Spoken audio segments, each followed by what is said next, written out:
राष्ट्रीय राजपूत करनी सेना की कार्यकारी अध्यक्ष। मैंने ये जब मैटर सुना था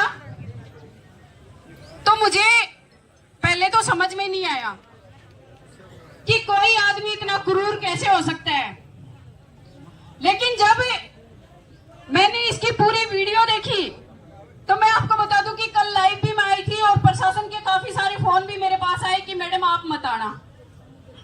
तो मैंने कहा कि देखो क्या पता कोई और प्रोग्राम होता या फिर कोई और काम होता तो मैं ना आती, लेकिन एक बहन को बहन की जरूरत पड़ी है तो मैं 100% आऊंगी वहां पे।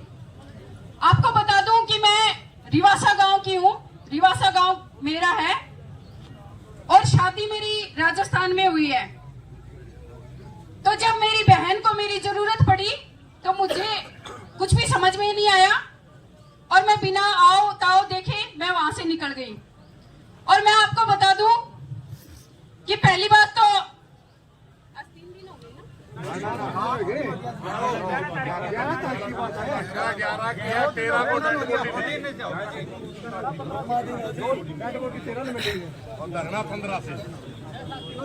अब ये 7 दिन से 8 दिन की जो घटना है इस पे कुछ लोग शासन के, क्योंकि प्रशासन का नाम नहीं लूंगी, शासन के लोग इसको दबाने का काम कर रहे हैं।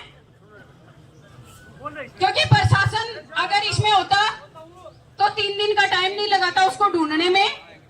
इसमें काफी लोग शासन के भी मिलेंगे और मैं उन लोगों को चेतावनी भरे शब्दों में कह देना चाहती हूँ कि या तो सरेंडर कर दो, क्योंकि जब तक तुम्हें जूत नहीं पड़ेंगे तब तक तुम सुधरोगे नहीं।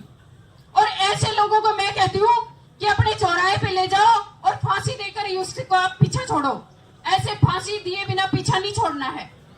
क्या आप लोगों को पता चला है अभी तक कौन कौन लोग हैं? तो प्रशासन भी इतना ढीला क्यों है समझ में नहीं आ रहा।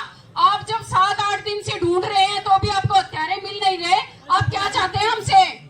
नहीं है पूरी। नहीं, एक बात बताओ, आप सब मेरे भाई बैठे हैं, मेरे पिता तुल्य बुजुर्ग बैठे हैं। एक लड़की जो खाली 19 साल की है उसको सुसाइड करने की कहाँ जरूरत है? इंग्लिश तो हमारे हरियाणा में काफी कम आती है हमें, ये भी एक सच्चाई है। बीच में ना बोलना, कोई नहीं बोलेगा बीच में। तो मुझे बताएं कि ये प्रशासन ऐसी क्या मजबूरी है जो सुसाइड नोट बना करके हमारे बीच में ला रहा है? अरे सुसाइड करने वाले कभी तेजाब नहीं पीते, सुसाइड करने वाले कभी अपनी नाड़ नहीं काटते। बेशर्मो, तुम्हें शर्म आनी चाहिए। एक बहन को न्याय दिलाओ ताकि हमारी भी तुम्हें दुआ लगेंगी। और जो भी इसमें इन्वॉल्व है जल्दी पता तो चलेगा। कहते हैं ना कि देर सबेर टाइम लगता है लेकिन न्याय जरूर मिलता है। हमारे मैटर में भी आपने देखा होगा न्याय हमें धीरे धीरे मिल रहा है। अभी तक हत्यारे हमारे भी ऐसे ही भाग रहे हैं लेकिन धीरे धीरे सामने आ रहे हैं।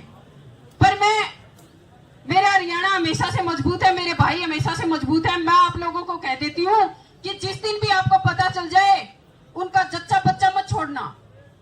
ऐसे लोग पनपेंगे दोबारा, अगर कभी पनप गए तो बेटियां तो फिर पैदा करने से ही लोग डरेंगे। अरे बेटियों को पैदा करते क्यों हैं हम?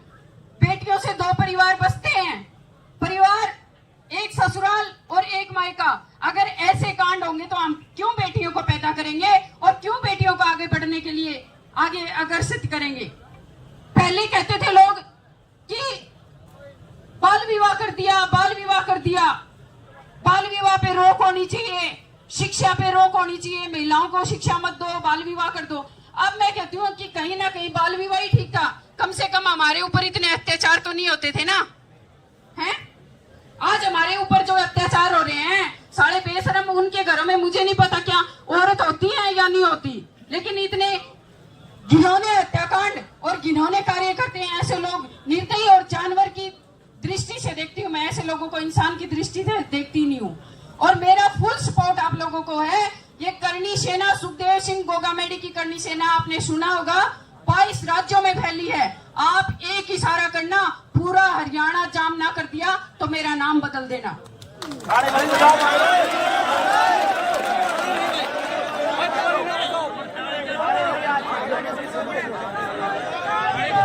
मुझे, मैं आप भाइयों से हाथ जोड़ के विनती करती हूँ, मुझे तालियों के लिए मैं यहाँ नहीं आई। ताली बजाने के लिए मेरे पास बहुत है और मैं भाषण देती हूँ तब तालियां बहुत बजती हैं, लेकिन आज मुझे ताली नहीं, मुझे सिर्फ न्याय की बात करनी है और मुझे सिर्फ न्याय चाहिए, अपनी बहन के लिए न्याय चाहिए। आप चिंता मत करिए, जब तक आप कहेंगे तब तक आपको हिलने भी नहीं देंगे। और आप चाहोगे कि हरियाणा जाम करना है तो इस बहन को एक आवाज लगाना, ये बहन अपनी बहन के लिए जान देने के लिए तैयार है।